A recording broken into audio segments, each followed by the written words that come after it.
है। तो उसी तरह वासुकी नाग को भी वो डोरी, जरा विचार करिएगा कि ये पर्वत, ये वासुकी नाग, और इससे जब मंथन हो रहा होगा, वासुकी नाग का शरीर पर्वत की चोटों से रक्त समुद्र में गिर रहा था और वासुकी नाग के मुख से उफ नहीं निकल रहा था, उफ नहीं निकला।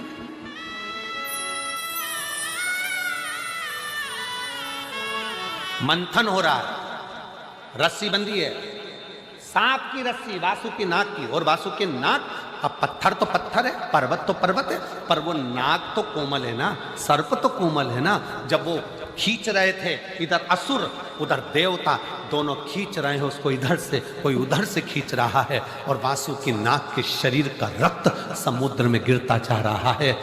वासुकी नाग की ओर कोई नहीं देख रहा था, सबको अमृत चाहिए था, सबको अमृत प्राप्त करना था, सबको अमृत चाहिए, बस खींच रहे हैं, खींच रहे हैं, और उसका रक्त पूरा समुद्र में जा रहा,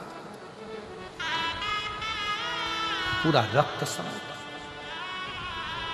और समुद्र के अंदर जब रक्त जाता गया, जाता गया, जाता गया, वासुकी नाग के पास में देवऋषि नारद आकर बोले, नाग वासुकी, तेरी चमड़ी छिल गई, रक्त समुद्र में जा रहा है और अभी तो अमृत नहीं निकला है, और कितना घिसाएगा, तेरा शरीर बेकार होता चले जा रहा है, तुझे कष्ट नहीं हो रहा?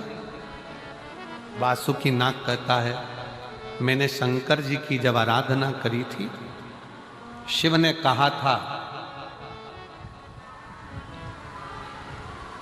दुख आएगा, कष्ट आएगा, चिंता मत करना, आखिरी में शिव तुझे मिल जाएगा और जगत में पुजवा देगा। कौन सा सर्प है जो पुजाता है? भगवान नारायण जिस शेषनाग की सैया पर सोते हैं, वो सर्प की भी पूजन नहीं हो पाती। केवल एक सर्प है, वासुकी नाग, जो शंकर जी के गले में पड़ा हुआ है और शिव की पूजन होती है। तो आज भी शिवपिंडी पर, शिवलिंग पर शाम को आरती में सर्प लगाया जाता है, वासुकी नाग लगाया जाता है, और उसकी भी पूजन करी जाती है कि ये जिसने अमृत दिया, लक्ष्मी दी, माणिक दिया, मोती दिया, सारा रतन दिया है उसने, और अपने आप को पूरा बर्बाद कर लिया उसने, पूरा सब कुछ दे दिया।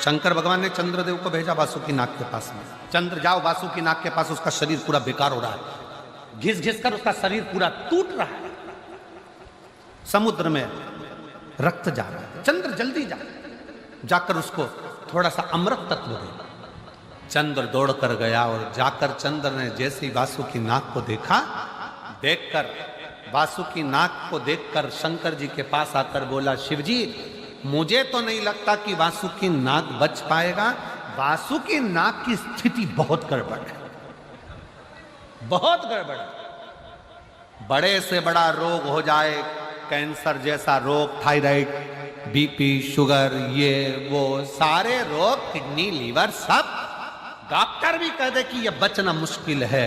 वही की वही चंद्रदेव ने कहा, मुझे नहीं लगता कि वासुकी बच पाएगा, उसका शरीर। देवताओं की दृष्टि अमृत कलश पर है, वासुकी नाग की दृष्टि मेरे चरण पर है, और मेरी दृष्टि वासुकी नाग पर है। देवताओं की दृष्टि अमृत पर है, निकले अमृत, अमृत प्राप्त हो। जब पिता दुकान पर से आता है, ऑफिस में से आता है, बाहर गया है चंडीगढ़, दिल्ली, और वहां से आता है, तो बच्चों की दृष्टि पिताजी के बैग पर रहती है, झोले पर रहती है कि पिताजी क्या लेकर आए। पत्नी की दृष्टि उसके चेहरे पर रहती है कि मेरा पिया कैसा लग रहा है, मेरा पति कैसा लग रहा है। और घर में एक बुजुर्ग माँ बाप होते हैं, उनकी दृष्टि बेटे के चेहरे पर नहीं, बैग पर नहीं, बेटे के पेट पर होती है कि मेरे बच्चे ने कुछ खाया कि नहीं खाया।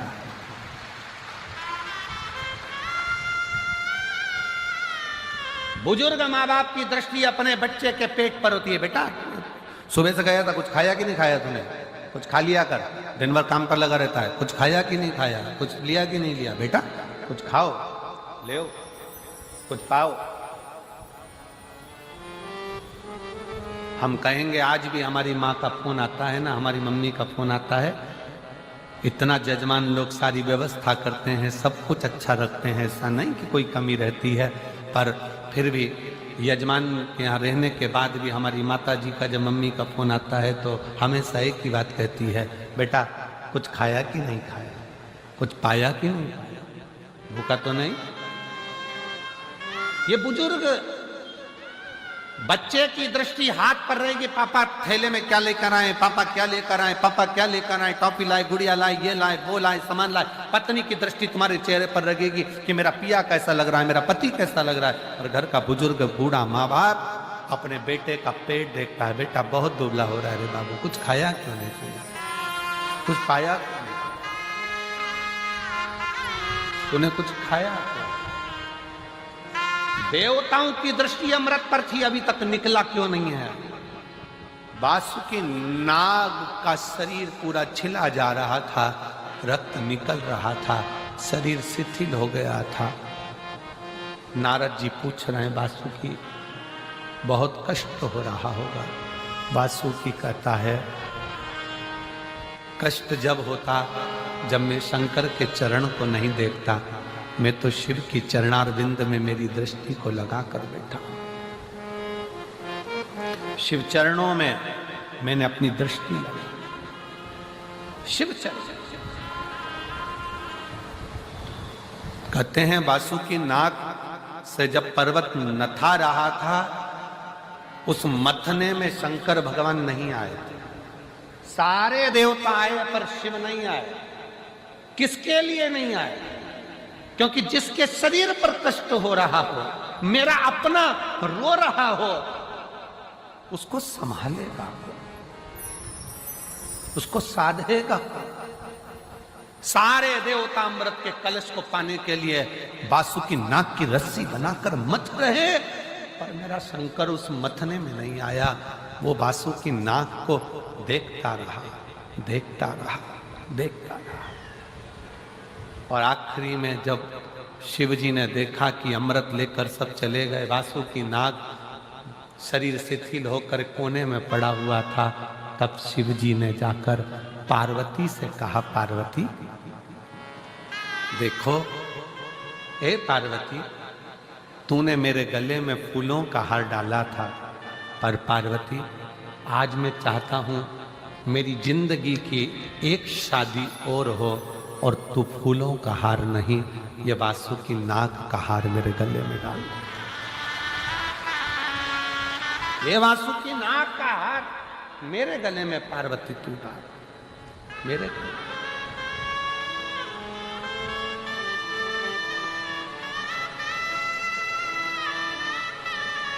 जैसे पार्वती जी ने वासुकी नाग को उठाया है, वासुकी नाग की आंख से जल गया।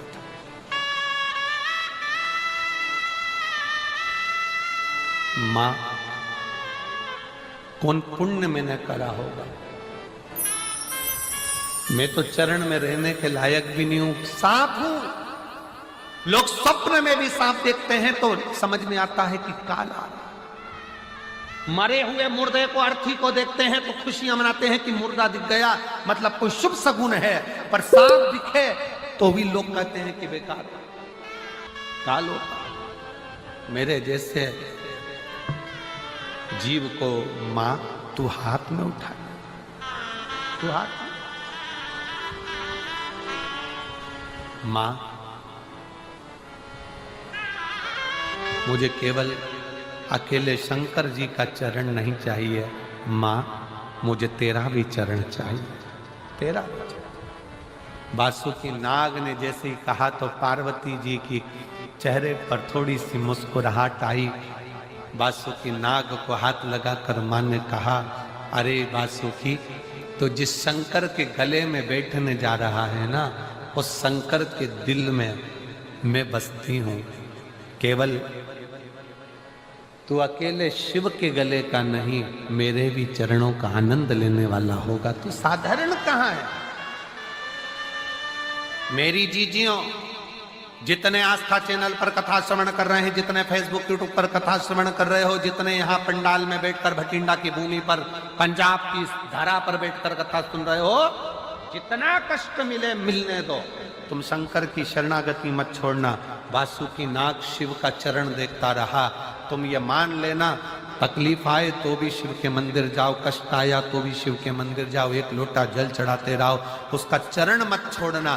तुम उसका चरण नहीं छोड़ोगे तो वो तुम्हारे ऊपर दृष्टि बनाकर एक दिन तुम्हें भी हार बनाकर उच्च पत्थर।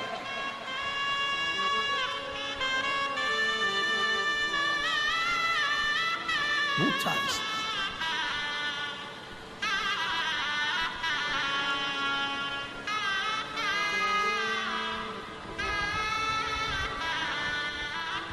और अंत समय प्रभु आना पड़ेगा, वचन दिया तो निभाना पड़ेगा।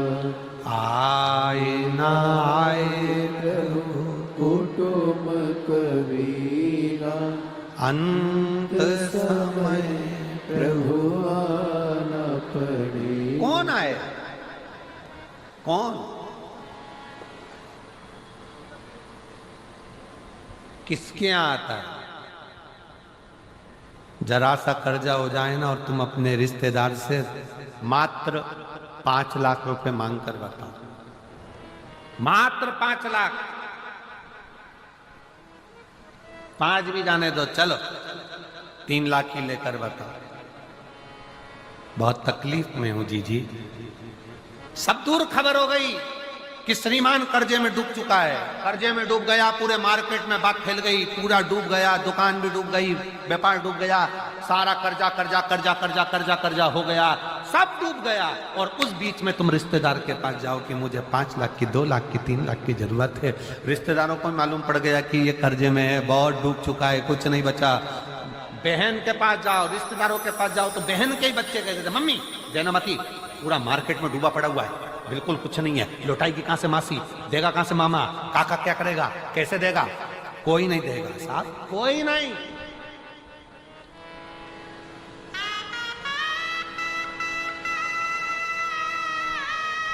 मैं चुका दूंगी, मैं दे दूंगी, तुम मुझे दे दो ना थोड़ा सा, अभी जरूरत है। बेटा पढ़ाई कर रहा है, बेटी का फीस जमा करना है, थोड़ा सा दे दो ना, मैं दे दूंगा, मैं दे दूंगा, मैं कर दूंगा। आप करो ना प्लीज, थोड़ी सी व्यवस्था करो ना। हे मेरी जीजियों, सबके पास जाकर देख लो, फिर आखिरी में जब कहीं से कोई व्यवस्था ना हो, तब एक दुर्वा, एक बेलपत्र, एक लोटा जल, दुर्वा सुख सुंदरी पर, बेलपत्र शिव पर और एक लोटा जल दक्षिण में खड़े होकर उत्तर की ओर मुख कर शंकर को चढ़ाना चालू कर दो। फिर देखो 5 की नहीं 10 की व्यवस्था वो करो।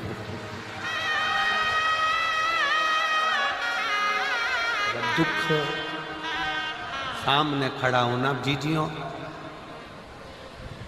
एक दुर्वा, एक बेलपत्र, एक लोटा जल, दुर्वा चढ़ाओ असुख सुंदरी वाली जगह पर, डंडी रहे उधर शिव की तरफ, दुर्वा की खिला हुआ भाग, एक बेलपत्र शंकर के शिवलिंग पर और खड़े हो जाओ, दक्षिण में बैठ जाओ, दक्षिण में उत्तर की ओर मुख कर कर दोनों हाथों से शंकर को जल चढ़ाना प्रारंभ करो। 8, 10 दिन, 15 दिन, 20 दिन बाबा को चढ़ा कर देखो, फिर रिश्तेदारों से मांगने की जरूरत नहीं पड़ेगी। वो ऐसी प्लानिंग करेगा कि तेरा भंडार खुद भरना। कोई जाए जो काशी में मेरा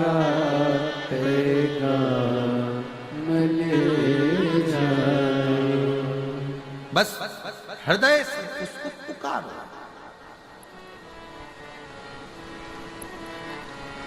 हृदय से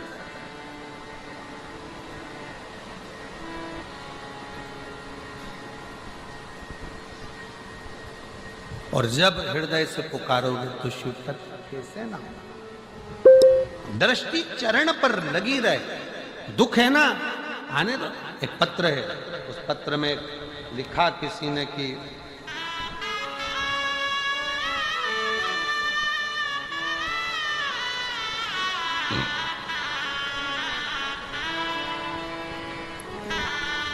मेरा नाम रीति का गर्ग है, मेरे पति का नाम मनीष कुमार, मैं भटिंडा पंजाब की निवासी हूँ। कहीं बैठी हो तो हाथ हिला सकती हैं। किसी के कहने पर शिवालय में एक लोटा जल चढ़ाना प्रारंभ कर, और बाबा ने 10 साल के बाद, बेटी 12 साल की है, बेटा 5 साल का है, और 10 साल बाद बाबा कृपा करे सो शिव ने सरकारी बाबा की कृपा से और बेटी की मेहनत, खुद की मेहनत, खुद का परिश्रम उसको सफलता दी।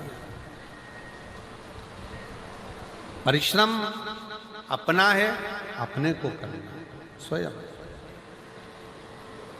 दर्शन करा होगा कि आखिरी के दिन जितने भी लोग पत्र 7 दिन में 5 दिन में भेजते हैं, वो सारे पत्र निकाले जाते हैं व्यासपीठ पर, पोथी को समर्पित किए जाते हैं, बाबा से विनती, देखा है ना, पूरे पत्र निकाल कर बाबा को दे दिए जाते हैं कि ये पत्र है।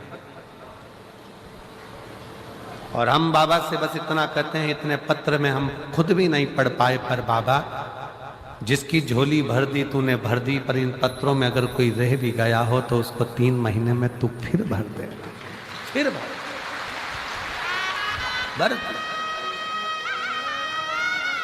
सत्य एक पैदल चलकर कोई भाई बहन कोई आए हुए हैं, उसमें एक भाई की आंखें नहीं है, नेत्र की रोशनी,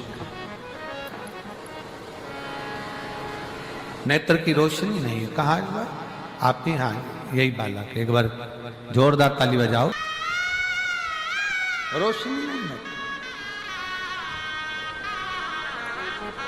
और ध्यान दें, वो बच्चा कल क्रम में जब मिलना हुआ तो उस समय पर कहा, आपको यहां आओ भी जाओगे तो दिखेगा नहीं, क्या तुम बाबा को देखोगे, क्या तुम दर्शन करोगे? बच्चे का बल देखिए, उसने कहा मैं बाबा को नहीं देख पाऊंगा, पर बाबा तो मुझे देख लेगा, उतना ही बहुत, उतना ही बहुत। और दया की ना होती जो आदत तुम्हारी, तो सुनी ही रहती अदालत तुम्हारी। शिव के मंदिर में जाइए, ये मत सोचो कि बाबा झोली कब भरेगा, कब कृपा करेगा, कब दया करेगा, बाबे कब करुणा करेगा, बाबे कब करुणा करेगा, बाबा कब करुणा करेगा। तुम तो जाते रहो, उसकी दृष्टि तुम पर पड़ती रहे। वासुकी नाग पर जैसे शिव की दृष्टि पड़ी रही, तो एक दिन उस वासुकी नाग को भगवान नारायण तो उनकी फण के नीचे शेषनाग सैया पर सोते हैं, पर मेरे शंकर भगवान तो उसको गले में रखकर पुजवा देते हैं। वो शिव हैं जो वासुकी नाग को भी, एक सर्प को भी अपने गले में धारण कर कर पुजवा दे। जब हम उसकी दृष्टि में रहेंगे तो एक दिन वो कृपा जरूर करेगा, जरूर करेगा।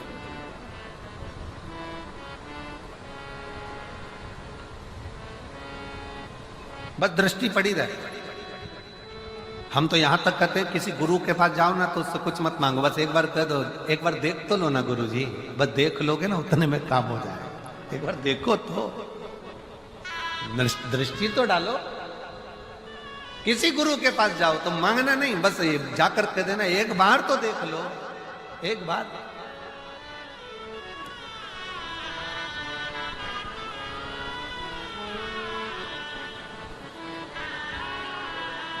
महाराज उसी तरह शिव के पास जाओ, वो तुम्हें दे रहा है ना दे रहा है, पर एक लोटा जल चढ़ाते चढ़ाते बस उसकी दृष्टि, उसकी पनाह में रही, उसकी दृष्टि में, फिर देगा वो। तेरे मंदिर में आना मेरा काम है, मेरी बिगड़ी बनाना। तेरा एक पत्र है, अच्छा है,